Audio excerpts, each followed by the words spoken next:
श्रीनिधिं निधिमपारमर्तिनाम् अर्थितार्थपरितानदीक्षितं सर्वभूतसुकृतं दयानिधिं தேவராஜமதிராஜமாஸ்ரயே. அமைந்தகரை ஸ்ரீ பிரசன்ன வரதராஜ பெருமாள் திருக்கோயில்.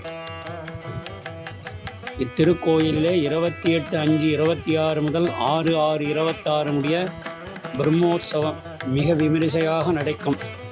அதில் 28/5/26 காலை 8 மணிக்கு கொடியேற்றம் என்றும் துவஜாரோகணம் என்றும் சொல்லுவார்கள். அது நடைபெறும். இரவு சிம்ம வாகனத்திலே பெருமாள் எழுந்தருளி வீதி வலம் வருவார்.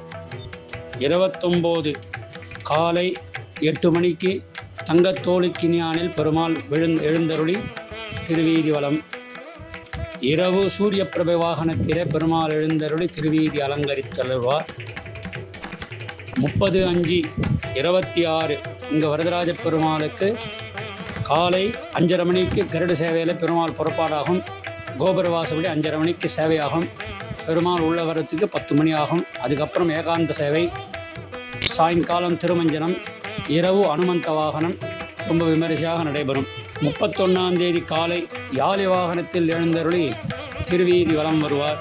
இரவு சேஷ வாகனத்தில் சென்றால் குடையாம், இருந்தால் சிங்காசனமாம், நின்றால் மரவடியாம், நீழ்கடலுள் என்னும் புனையாம், மணிவிளக்காம், பூம்பட்டாம், புல்குமனையாம், திருமார்கரவுன்னு பெருமாள் நின்றா குடையாகவும், இருந்தால் சிங்காசனமாகவும், நடந்தால் திருவடியாகவும் இருக்கும்படியான திருவனந்தாழ்வான் என்று சொல்லுகிற சேஷவாகனத்தில் எழுந்தருளி உபயநாச்சியாரோடு எழுந்தருளி வீதி வலம் வருவார். ரொம்ப விசேஷமாக 1ஆம் தேதி காலை நாச்சியார் திருக்கோலம், பெண்ணாகி இன்னமுதும் ஊட்டும் பெருமானார் என்று சொல்லுகிறபடியே மோகினி ரூபத்திலே பெருமாள் திருப்பல்லக்கில் எழுந்தருளி திருவீதி வலம் வருவார்.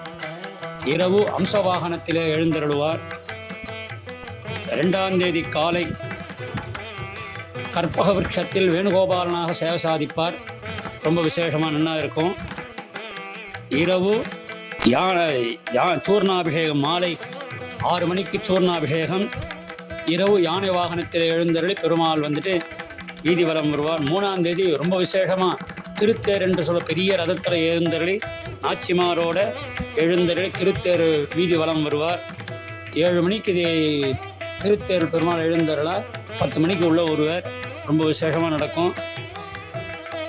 3ஆம் தேதி ராத்திரி மண்டகப்படி அங்கே ஒரு சத்திரத்தில் அம்ஜகரிலே பக்கத்தில் ஒரு சத்திரத்தில் எழுந்தருளி திருமஞ்சனாய் அங்கேருந்து தங்கத்தோளுக்கினியானில் பெருமாள் புறப்பாடாகி ஒருவர்.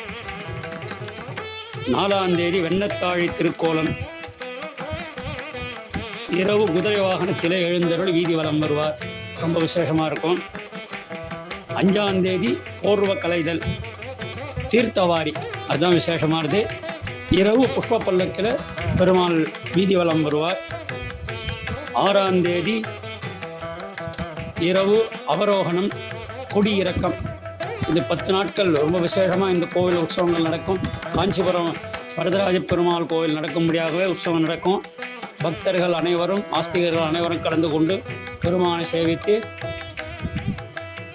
தேவராஜ பெருமாள் பாத்திரருக்கு பூதகமாக கேட்டுக்கொள்கிறோம்.